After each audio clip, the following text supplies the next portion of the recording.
This is Brother Peter Diamond, VaticanCatholic.com. There is at least one main reason why hell must be eternal.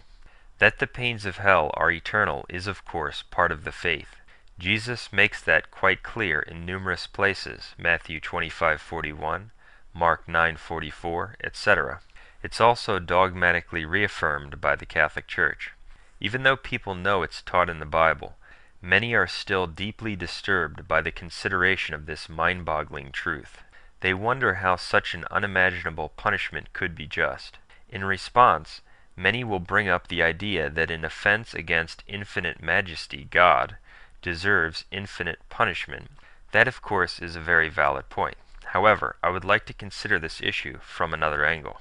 The following is simply my quick opinion on why it makes perfect sense that the pains of hell are eternal.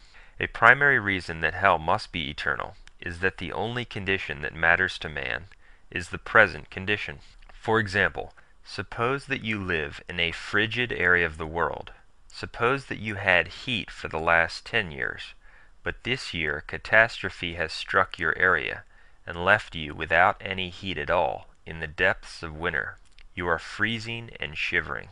Will the fact that you had heat for the last 10 years make you happy while you are freezing this winter? No, it won't help you at all. All that matters is that you do not have heat this winter. It's true to say that all that matters to you is your present condition.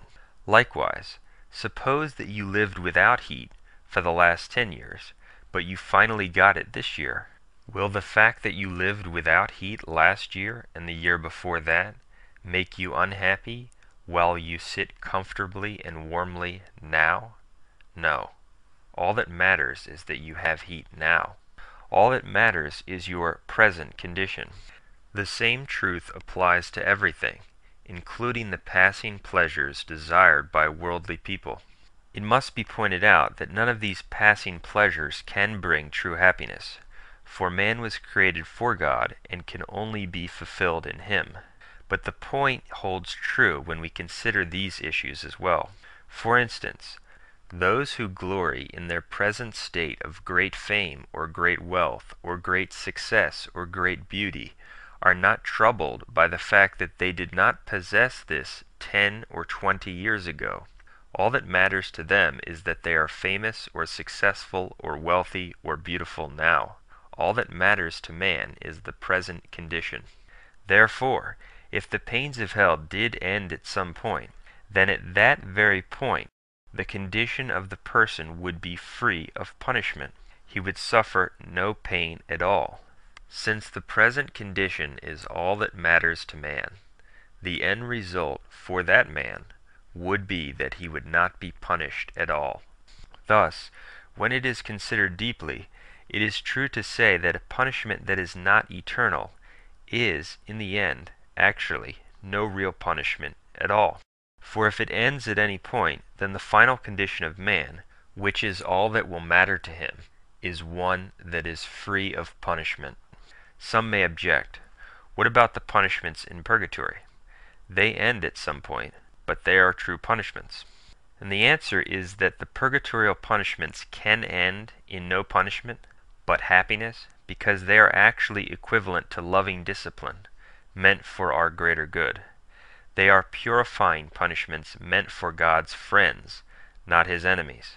They are intended to make a person worthy of a greater happiness and reward, not to pour out God's wrath and revenge on a person who is, judged by Him to be in the final analysis, a condemned man. Thus, they are not punishments of the same category as vindictive punishments which God inflicts on those who die in mortal sin, in other words, evil people. Those who die in a state of mortal offense against God's dignity must be punished in a real and vindictive way. The punishment inflicted on those people is meant to pour out God's wrath on His enemies. As Deuteronomy 32:35 says, "Revenge is mine, and I will repay them in due time." Such a punishment can only be real if the end result equals punishment, not a state of no punishment. The only way that the vindictive punishment can have an end result which equals punishment rather than no punishment, is by an ongoing present condition of unhappiness. That's why hell must be and is eternal.